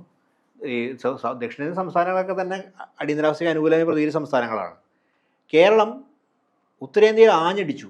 ഇത് നമ്മുടെ പല എഴുത്തുകാരും സക്കറിയ പറയാറുണ്ട്, പല ആൾക്കാരും എഴുത്തിലും കണ്ട്. മറ്റേ നമ്മുടെ ഒവിജൻ പരിഹസിക്കാരന്, സക്കറി പരിഹസിക്കാരന്, പല ആൾക്കാരും മലയാളി പരിഹസിക്കാൻ ഉപയോഗിക്കുന്നൊരു, മലയാളം അടിക്കാനുള്ള ഒരു വടിയാണിത്. 77 ഉത്തരേന്ത്യയിലെ പാവപ്പെട്ട കർഷകർ ഇന്ദിരാഗാന്ധിക്ക് ശക്തമായി പ്രതികരിച്ചപ്പോൾ കേരളത്തിൽ നിന്നുണ്ടായി, ആ കാലത്ത് ഭരിച്ച കരുണാകരൻ ആഭ്യന്തര വകുപ്പ് നിലയ്ക്ക് നിഷ്ഠൂരമായ കിരാത പോലീസ് വാഴ്ച നടത്തിയ സമയത്ത് ആഭ്യന്തര വകുപ്പ് മന്ത്രിയായിരുന്നു. ജയറാം പടിക്കൽ മുതൽ പുലിക്കോടൻ നാരായണ നിഷ്ഠൂരരായ പോലീസുകാരാണ് കേരളത്തിൽ ഭരിച്ചിരുന്നത്. മധുസൂദനൻ, അങ്ങനെ കുറേ ആൾക്കാരുണ്ട്, അവരാണ് ഭരിച്ചിരുന്നതും കിരാത്ത വാഴ്ചയെന്ന് സംശയം എനിക്കില്ല. ആ കാലത്ത് ഞാൻ ജീവിച്ചിരുന്നെങ്കിൽ ആ കാലത്തെ അനുഭവങ്ങൾ പകർന്ന പല ആൾക്കാരുണ്ട്, അവരൊന്നും എനിക്ക് മനസ്സിലാക്കുന്ന കാര്യം. പക്ഷേ 77 എന്നിട്ടും 77 എന്തുകൊണ്ട് അടിയന്തരാവസ്ഥയ്ക്ക് എതിരെ കേരള ജനങ്ങൾ വോട്ട് ചെയ്തില്ല എന്ന ചോദ്യം. അതെനിക്ക് തോന്നുന്ന കാര്യം പ്രധാനമായിട്ടും ആ 2 വർഷത്തിൻ്റെ അനുഭവം നമ്മൾ നോക്കിയാൽ, 99 വർഷം 69 മുതൽ നമ്മൾ നോക്കിയാൽ കാണാൻ പറ്റുന്ന കാര്യം, ഇവിടെ നെക്സ്റ്റ് പ്രസ്ഥാനം വളരെ സജീവമായിരുന്നു. നെക്സ്റ്റ് പ്രസ്ഥാനം ജനാധിപത്യപരമായി പ്രവർത്തിച്ച പ്രസ്ഥാനമല്ല. അതായത് ഒരു തുറസായ പ്രവർത്തനമായിരുന്നു, ഒരു രഹസ്യാത്മകത. ഇത് ഈ നെക്സലേറ്റുകളായിട്ടുള്ള പല ആൾക്കാരും ഇവരൊക്കെ ത്യാഗസമ്പന്നനായി ജീവിച്ചവരാണ് കേട്ടോ. ഇവരൊക്കെ അല്ലാണ്ട് സ്വാർത്ഥരായിട്ട് രാഷ്ട്രീയ പ്രവർത്തനം ആയില്ല, ത്യാഗസമ്പന്നമായിട്ടുള്ള ജീവിതമാണ് ഇവരുടെയൊക്കെ. ഇതിൽ പല ആൾക്കാരും പ്രതിഭാശാലികളാണ്. നമ്മൾ എന്തുകൊണ്ടും ആദരിക്കേണ്ടവരും വളരെ ഉയർന്ന ചിന്തയുള്ളവരും വലിയ സർഗാത്മകമായിട്ട് വലിയ ഇടപെടൽ നടത്തിയ ആൾക്കാരാണ്. കേരളത്തിൻ്റെ ഭാവുകത്തെ തന്നെ മാറ്റിയ വ്യക്തികളാണ്. ആ ബഹുമാനം ഒക്കെ നിലനിർത്തിക്കൊണ്ടാണ് പറയുന്നത്. പക്ഷേ അവരുടെ ആത്മകഥകൾ തന്നെ സമ്മതിക്കുന്ന കാര്യമുണ്ട്, ഒരു രഹസ്യാത്മക സൈനികമായിട്ടുള്ള ലൈൻ ഉണ്ടായിരുന്നു. ഇന്ന് മാവോയിസ്റ്റുകൾ പിന്തുടരുന്ന ലൈനാണത്. അപ്പോൾ ആ ജനകീയ സ്വഭാവം, ഒരു ബഹുജന സമരത്തിന് സ്വഭാവം ഉണ്ടായിരുന്നില്ല. അപ്പോൾ അതേസമയം ഉന്മൂലന രാഷ്ട്രീയം ഇവർക്ക് പ്രധാനമായിട്ടായിരുന്നു. ഇത് സമൂഹത്തിൽ വലിയൊരു ഭയം സൃഷ്ടിച്ചിട്ടുണ്ട്. അപ്പോൾ ഈ പറയുന്ന കാലഘട്ടത്തിൽ ഇവരുടെ ഉന്മൂലന രാഷ്ട്രീയം സമൂഹത്തിൽ വലിയൊരു ഭയം സൃഷ്ടിച്ചു ആൾക്കാർക്ക്. അതേസമയം അവർ കാണുന്നത് എന്താ വെച്ചിട്ടുണ്ടെങ്കിൽ, അതുവരെ ഇല്ലാത്ത വിധത്തിൽ സ്ഥാപനങ്ങൾ കൃത്യസമയത്ത് പ്രവർത്തിക്കുക, ബസ് കൃത്യസമയത്ത് ഓടുക തുടങ്ങിയ മിഡിൽ ക്ലാസ്സിന് ആവശ്യമായിട്ടുള്ള, അല്ലെങ്കിൽ കേരള മനുഷ്യർക്ക് ആവശ്യമായിട്ടുള്ള ഒരു തരത്തിലുള്ള സൗകര്യങ്ങൾ അവർക്ക് അനുഭവപ്പെടുന്നുണ്ട്. അതേസമയം അന്ന് മാധ്യമങ്ങളും ഈ രീതിയിൽ തന്നെ നെക്സറ്റിനെ ചിത്രീകരിച്ച കാര്യം, അജിതയൊക്കെ എങ്ങനെയാണ് മാധ്യമങ്ങൾ ചിത്രീകരിച്ച് നമുക്കറിയാമല്ലോ, അജിതയുടെ ഫോട്ടോ കൊടുത്തൊക്കെ അറിയാം. അപ്പോൾ പക്ഷേ കൈപ്പത്തി പോലെ പോലീസ് ചുമരിൽ പതിപ്പിച്ചതിന് ചിത്രം കൊടുത്തു. അപ്പോൾ ഒരു ഭീകരത അതിനെക്കുറിച്ച് സമൂഹത്തിലുണ്ടായിരുന്നു. സത്യം അങ്ങനെ ഭീകരമായ പ്രവർത്തനം ചെയ്യുന്നു, പോലീസ് സ്റ്റേഷൻ ആക്രമിക്കുക, ഉന്മൂലനം നടത്തുക തുടങ്ങിയ കാര്യങ്ങളുണ്ടായിരുന്നു. അപ്പോൾ അതൊരു ഭീകരത സൃഷ്ടിച്ചിട്ടുണ്ട്. ആ ഭീകരത കേരളത്തിൽ വളരെ തെറ്റായ ഒരു നെഗറ്റീവ് ഇമ്പാക്റ്റാണ് സൃഷ്ടിച്ചത്. രണ്ടാം സംഘടന RSൻ്റെ സംഘടനയാണ് പറഞ്ഞത്. RSൻ്റെ ഒരു സംഘടനാ രീതി, ഫാഷൻ സംഘടനാ രീതിയാണ് നമുക്ക് പൊതുവെ വിലയിരുത്തപ്പെടുന്ന കാര്യമാണ്. അപ്പോൾ RS ആണ് സമരരംഗത്തുണ്ടായത്. ഇവരും രഹസ്യാത്മക പ്രവർത്തനങ്ങൾ വലിയ പ്രാധാന്യം കൊടുക്കുന്നത്. ഇത് വളരെ മുമ്പ് തന്നെ RSൻ്റെ സംഘടനാ പ്രവർത്തനത്തിൽ അങ്ങനെ ഇതുണ്ട്. കാര്യം അതിപ്പോഴും എല്ലാ കാര്യം സുതാര്യമായി പ്രവർത്തിക്കുന്ന സംഘടനാ സംവിധാനമല്ല ഉള്ളത്. അത് അവർക്ക് രഹസ്യമായ സംവിധാനമുണ്ട്, അവർക്ക് രഹസ്യ നെറ്റ്വർക്കും ഉണ്ട്. അപ്പോൾ അത് നിരോധിക്കപ്പെട്ടതോടെ അത് വളരെ കൃത്യമായി നടപ്പാക്കി. അപ്പോൾ പ്രത്യേകിച്ച് ആ സംഘടനയ്ക്കും ഒരു സ്വാധീന ജനസംഘത്തിനും RSനും കേരളത്തിലുണ്ടായിരുന്നില്ല. പിന്നെ മുഖ്യ പ്രതിപക്ഷം CPM എല്ലാ സ്ഥലവും ജയപ്രകാശ് നാരായണ ജനകീയ നേതാവായിരുന്നു, മനസ്സിലായില്ലേ?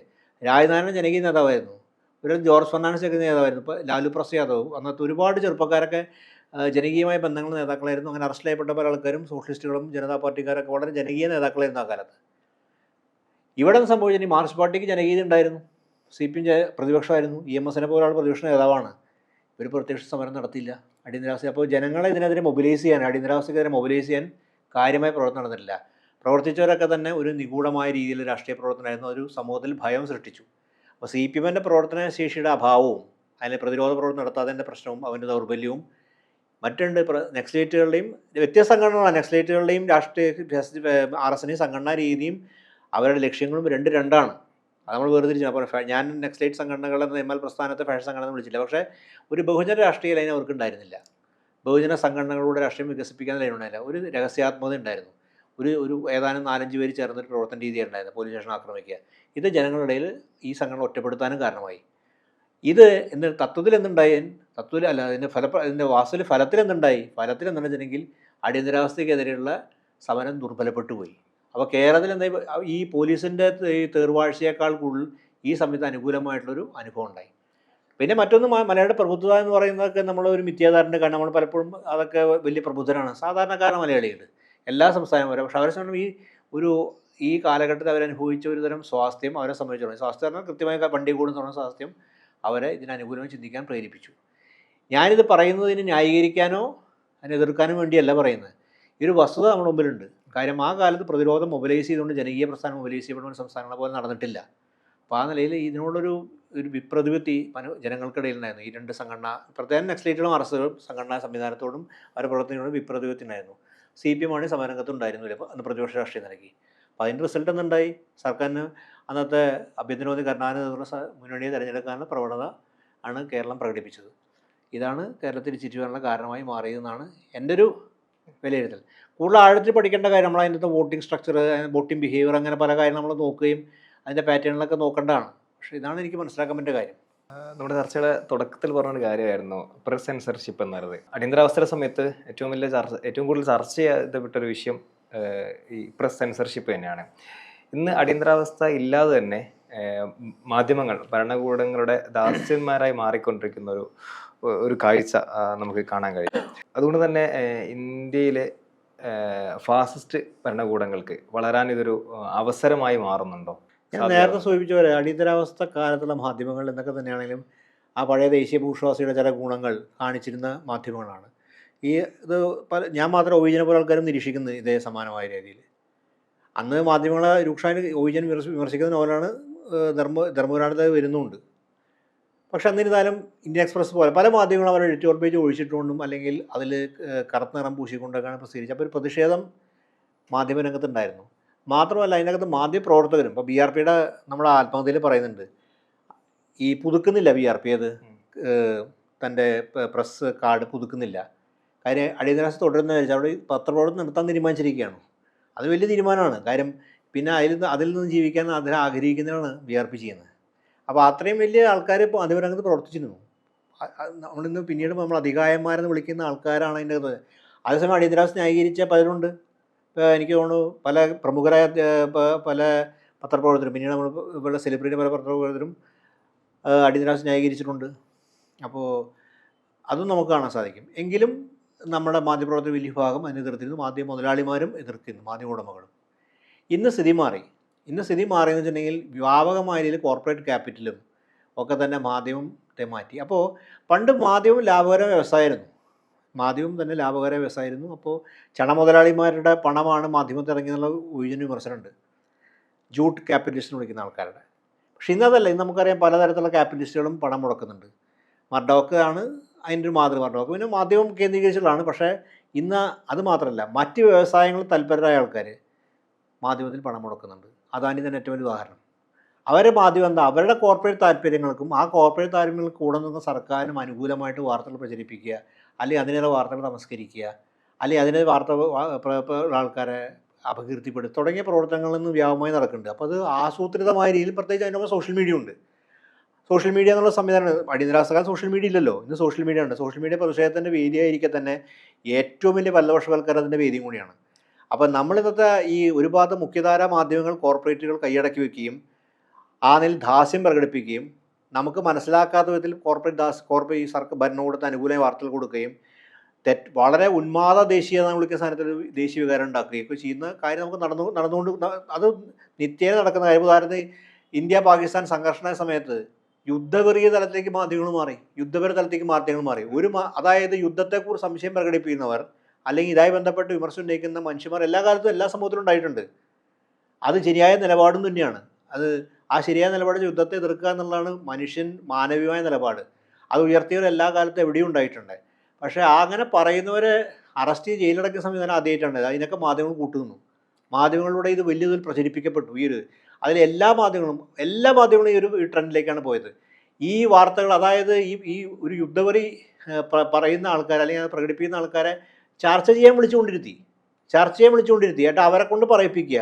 അതായത് ഇന്ത്യയുടെ ന്യൂക്ലിയർ ആർസനൽ ഭയങ്കര ശക്തിയാണെന്നും പാകിസ്ഥാൻ ന്യൂക്ലിയർ ആർസനൽ താരതമ്യേന ദുർബലമാണെന്നും അതുകൊണ്ട് ഇവിടെ ഒരു സ്ഥലത്തിട്ടാൽ അവിടെ രാജ്യം മുഴുവൻ തുടങ്ങിയ അസംബന്ധങ്ങൾ ഇത് ടെലിവിഷനിൽ വന്ന ഒരാൾ പറഞ്ഞതാണ്, ഒരു വിദേശകാര്യ വിദഗ്ധൻ പ്രകടിപ്പിച്ച അഭിപ്രായമാണ് നമ്മൾ പറയാവുന്ന. ഇത് കേട്ടിരിക്കുന്ന ന്യൂസ് അവതാരകരും ന്യൂസ് പ്രേക്ഷകരാണ് കേരളത്തിൽ. അതൊരു പറയാം, ഒരു സ്ഥലത്ത് ന്യൂക്ലിയർ ബോംബിനെ കുറിച്ച് പറയുകയാണ്. ഞാൻ പറഞ്ഞതെന്ന് വെറുതെ പറഞ്ഞല്ല. ഇന്ത്യയിലെ സംസ്ഥാനത്തിൽ ന്യൂക്ലിയർ ബോംബിട്ട് ആ സംസ്ഥാനം പോകും, പക്ഷേ ഇന്ത്യയുടെ മുകളിൽ രാജ്യത്തെ നശിപ്പിക്കാൻ പറ്റും. ഇങ്ങനെയൊക്കെയാണ് വിശകലനം. ഇതാണ് വിശകലന രീതി. ഈ വിശകലന രീതിയാണ് നമ്മളിപ്പോൾ ഇറാൻ ഇസ്രായേൽ യുദ്ധം നടന്നുകൊണ്ടിരിക്കുന്നുണ്ട്. ആ യുദ്ധത്തെക്കുറിച്ച് വിശകലനം നോക്കിയാലും കാണാൻ പറ്റും. പട്ടാളക്കാരും മറ്റാൾക്കാരും വന്നിട്ട് ഈ അമേരിക്കൻ മിസൈലിൻ്റെ ശക്തി, ഇറാനും ഇവർ തമ്മിലുള്ള ദൂരം, ഇതൊക്കെ നമുക്ക് പത്രത്തിൽ നിന്ന് വാർത്ത കിട്ടും, ഇൻ്റർനെറ്റ് നോക്കി കിട്ടും. നമ്മൾ വേറൊരു കാഴ്ചപ്പാട് അവതരിപ്പിക്കണ്ടേ. പിന്നെ ഒരു വസ്തുതകൾക്ക് പറയാൻ ഇവർക്ക് അജ്ഞരാണ്. കാര്യം അത് പറയാൻ അൽ ജസീരും BBC പോയി നിങ്ങൾക്ക് വസ്തുതകൾ കിട്ടും, യഥാർത്ഥ പുതിയ അപ്ഡേറ്റഡ് ആയിട്ട്. ഇവർക്ക് വസ്തുത അറിയില്ല. അപ്പോൾ പിന്നെ ഓരോ വികലമായിട്ടുള്ള അഭിപ്രായങ്ങളും എന്ന് പറയാം. അതായത് ഇത് നേരിട്ട് അനുഭവിക്കാത്ത ആൾക്കാർ ഇവർ ഇൻ്റർനെറ്റ് നോക്കിയിട്ട് പറയുന്ന അഭിപ്രായം.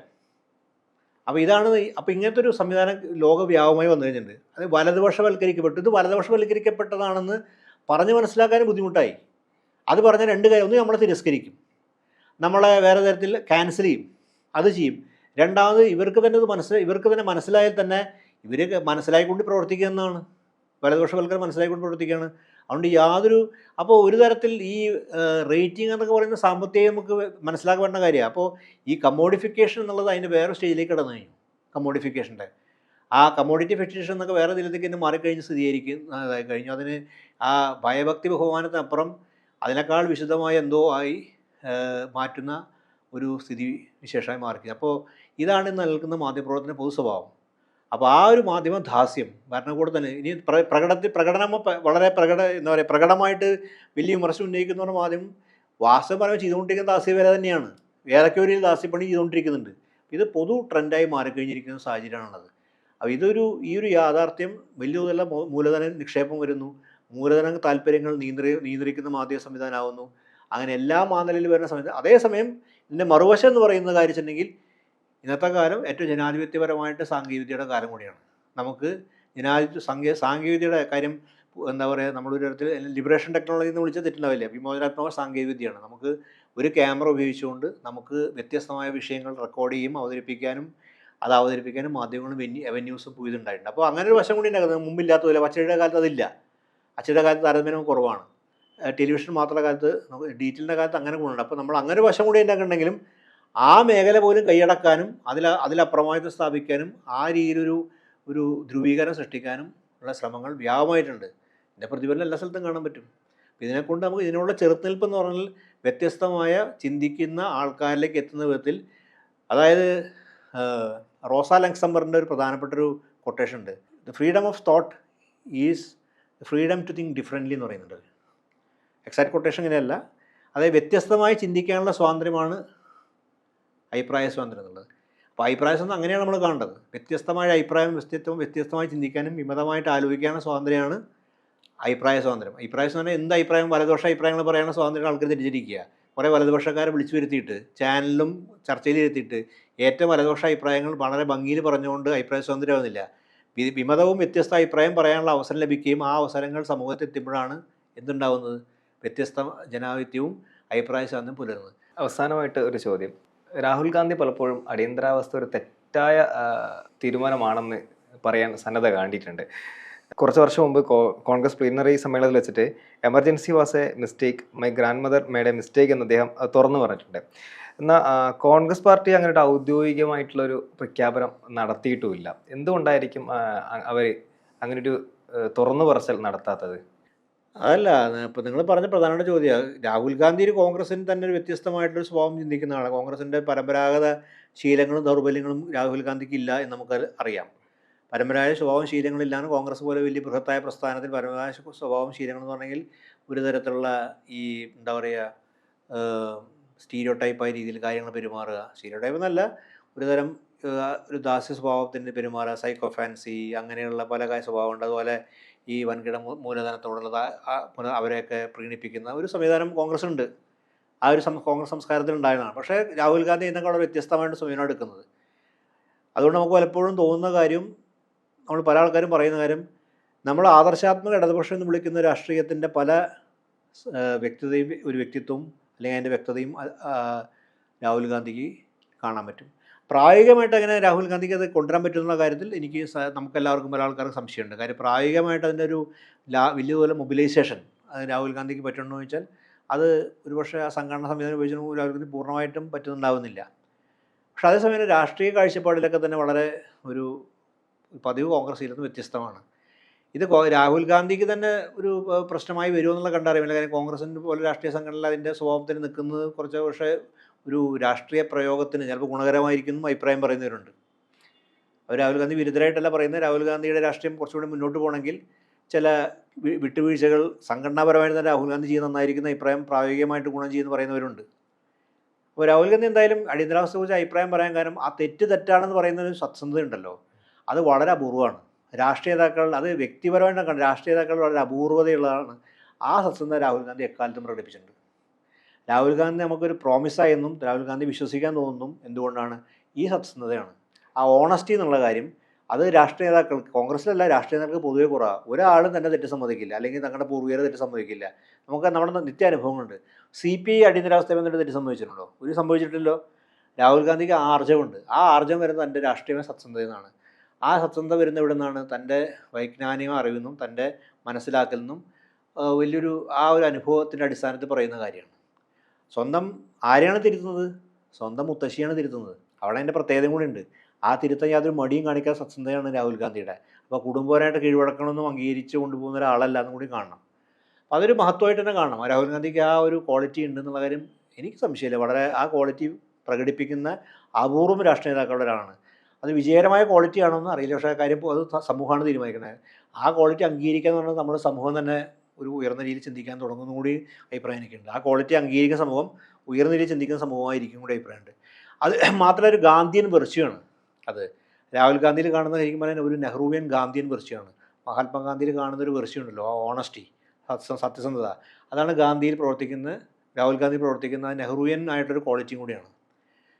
പക്ഷേ കോൺഗ്രസ്സുകാർക്ക് മുഴുവൻ ഉണ്ടോ ചോദിച്ചാൽ ആ കോൺഗ്രസ്സുകാർക്ക് ഇപ്പോഴും പഴയ സംഘടനാ സംവിധാനത്തിലാണ് പ്രവർത്തിക്കുന്നത്. നമുക്കറിയാം കോൺഗ്രസ് സജീവമായിട്ട് സ്ഥലങ്ങളെല്ലാം പഴയ സംഘടന. പക്ഷേ അത് വിജയിക്കുന്നൊരു ഫോർമുലയും കൂടിയാണ്. കോൺഗ്രസ് വിജയ സ്ഥലങ്ങൾ പഴയ സംഘടനാ സംവിധാനമാണ് വിജയിച്ചിരിക്കുന്നത്. ആ കോൺട്രഡിക്ഷൻ കോൺഗ്രസിൻ്റെ അകത്തുണ്ട്. പക്ഷേ നമ്മൾ ആലോചിക്കേണ്ട കാര്യം മഹാത്മാഗാന്ധിയുള്ള കാലത്തും ഈ കോൺട്രഡിക്ഷൻ ഉണ്ട് കോൺഗ്രസിൻ്റെ അകത്ത്. ഈ കോൺട്രഡിക്ഷൻ അന്നും ഉണ്ട്. കാര്യം അത് ബൃഹത്തായ പാർട്ടിയാണ്, വലിയൊരു പാർട്ടി, പലതരം ആൾക്കാരുടെ സ്വഭാവ പാർട്ടി. അപ്പോൾ ഗാന്ധിയുടെ അഭിപ്രായം അതേപോലെ എല്ലാവരും ഉൾക്കൊണ്ടിട്ടൊന്നുമില്ല. അതിൻ്റെ അകത്ത് പല വ്യത്യസ്ത അഭിപ്രായങ്ങളുണ്ടായിരുന്നു. അപ്പോൾ അതേപോലെ ഒരു സംവിധാനമാണ് കോൺഗ്രസ്. കോൺഗ്രസിൻ്റെ സ്വഭാവം എന്ന് പറയുന്നത് തന്നെ അങ്ങനത്തെ ഒന്നാണ്. അതിനൊരു എന്താ പറയുക, ഒരു പാൻ ഇന്ത്യൻ സ്വഭാവമുള്ള രാഷ്ട്രീയ പാർട്ടി. മറ്റൊരു രാഷ്ട്രീയ പാർട്ടിക്ക് ഇല്ലാത്തൊരു പാൻ ഇന്ത്യൻ സ്വഭാവമുണ്ട്. കാര്യം ഇന്ത്യയുടെ ഈ വൈവിധ്യം എന്ന് വിളിക്കുന്ന മറ്റൊരു രാഷ്ട്രീയ പാർട്ടിക്ക് ഇതുപോലെ അവതരിപ്പിക്കാൻ, ആവിഷ്കരിക്കാൻ സാധിച്ചില്ല. അത് നമ്മൾ മനസ്സിലാക്കുന്ന കാര്യമാണ്. കാര്യം ദേശീയ പ്രസ്ഥാനം പോലെ തന്നെ ആ ഇന്ത്യയുടെ ഒരു വൈവിധ്യം, ഇന്ത്യയുടെ ബഹുസ്വരത, ഇന്ത്യയുടെ നാനാത്വം, ഇതൊക്കെ തന്നെ പ്രകടിപ്പിക്കുന്നതായിരുന്നു. അപ്പോൾ അതിൻ്റെ കോമ്പിനേഷൻസും പെർമ്യൂട്ടേഷൻസും അതിൻ്റെ അകത്ത് ഇതിൻ്റെ അകത്തുള്ള എതിരഭിപ്രായങ്ങളൊക്കെ ചേരുന്നൊരു സ്വഭാവമാണുള്ളത്. അതാണ് കോൺഗ്രസിൻ്റെ ഒരു എന്താ പറയുക, ഇന്ത്യയായിട്ടുള്ള ഐഡൻറ്റിഫിക്കേഷൻ വിജയകരമായി കോൺഗ്രസ് നിലനിൽക്കേണ്ട ഒരു ആവശ്യം പ്രധാനമായി വരുന്നത് ഇതുകൊണ്ടാണ്. ആ ഒരു ഇന്ത്യൻ സ്വഭാവം, തികച്ചും ഇന്ത്യൻ എന്ന് വിളിക്കാവുന്ന, അല്ലെങ്കിൽ കുറച്ചും കൂടി പറഞ്ഞാൽ ഭാരതീയമെന്ന് പറയുന്ന വാക്കുണ്ടല്ലോ, ആ ഭാരതീയ സ്വഭാവം പോലുള്ള കൃത്യമായ പാർട്ടി എന്ന് പറയുന്നത് കോൺഗ്രസ്സാണ്. കാര്യം അതിൻ്റെ വിശാലത, അതിൻ്റെ എല്ലാവരും ഉൾക്കൊള്ളാനുള്ള ശേഷി, പലതരം ആൾക്കാരുടെ സമയം, അതിൻ്റെ അകത്തിന് അഭിപ്രായ വ്യത്യാസം ഉണ്ടായിരിക്കുക, ഇതുണ്ട്. അപ്പോൾ അതാണ് ഒരു കോൺഗ്രസ്. ഞാൻ അതിനെക്കുറിച്ച് പറയില്ല. പക്ഷേ അങ്ങനെ സംഘടന പ്രവർത്തനം നടത്തുന്ന സമയത്ത് അതിന് ഒരു വ്യത്യസ്ത നിലപാടായിരിക്കും രാഹുൽ ഗാന്ധി എടുക്കുന്നത്. അപ്പോൾ ആ സംഘടന അതേപോലെ പിന്തുടരണമെന്നില്ല. പക്ഷെ എന്നാലും ഇത് കാണിച്ച ആർജവം നമുക്ക് ബഹുമാനിക്കാതിരിക്കാൻ പറ്റില്ല. ഒരു തെറ്റാണ്, ഏത് രാഷ്ട്രീയ നേതാവിനും ചെയ്യും. അത് സ്വന്തം കുടുംബത്തിൻ്റെ അകത്ത് പറ്റിയ തെറ്റാണെങ്കിൽ ആര് സമ്മതിക്കും? അത് വലിയൊരു ക്വാളിറ്റിയാണ്. ആ ക്വാളിറ്റി നമ്മൾ ബഹുമാനം അർഹിക്കുന്നതാണ് എൻ്റെ അഭിപ്രായം. അടിയന്തരാവസ്ഥയുടെ 50 വർഷം പിന്നിടുമ്പോൾ ഈ ഒരു സമയത്ത് രാജ്യത്ത് നടക്കുന്ന അപ്രഖ്യാപിത അടിയന്തരാവസ്ഥയെ മുൻനിർത്തി ഈ 50 വർഷത്തെ എങ്ങനെ നോക്കിക്കാണണം, അല്ലെങ്കിൽ എങ്ങനെ ഓർമ്മിച്ചെടുക്കണം എന്നൊരു കാര്യമാണ് ദാമോദർ പ്രസാദ് നമ്മോട് ഇന്ന് സംസാരിച്ചിട്ടുള്ളത്. നന്ദി സാർ. Thank you.